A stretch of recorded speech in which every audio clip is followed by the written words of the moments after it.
ఈ లోక సంబంధమైన ఆలోచనల కొరకే ప్రయాసపడుతున్న యువత లేదా యవనస్తులు లేదా ప్రభువును అంగీకరించిన వారు ఎందరున్నారో ఒకసారి ఆలోచించండి. నమ్మిన వారు సైతము దేవుని మాటలను విడిచిపెట్టి లోక సంబంధమైన మూలపాఠములు లేక లోక సంబంధమైన శరీర కోరికలకు ఆశపడి వాస్తవమైన క్రీస్తు ప్రభుల వారి వాక్యాన్ని సంపాదించుకోకుండగా ఈ లోకాశల కొరకే పరిగెత్తుతుంటే నీతిమంతుల విషయమై నీతిమంతుడు ప్రభువును అంగీకరించిన వాడు ఎంత బాధపడుతూ ఉన్నాడో, ఆ పరలోకపు తండ్రి తన పిల్లల పట్ల ఇంకెంత బాధపడుతున్నాడో ఒకసారి ఆలోచించండి.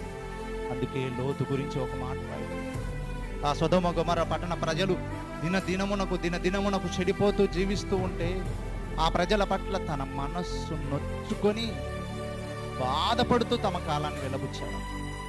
ఈరోజు నీతి సూత్రాన్ని సంపాదించుకోకుండా, నీతిని గురించి నీతికి లోబడకుండగా తమ జీవిత కాలాన్ని గడుపుతూ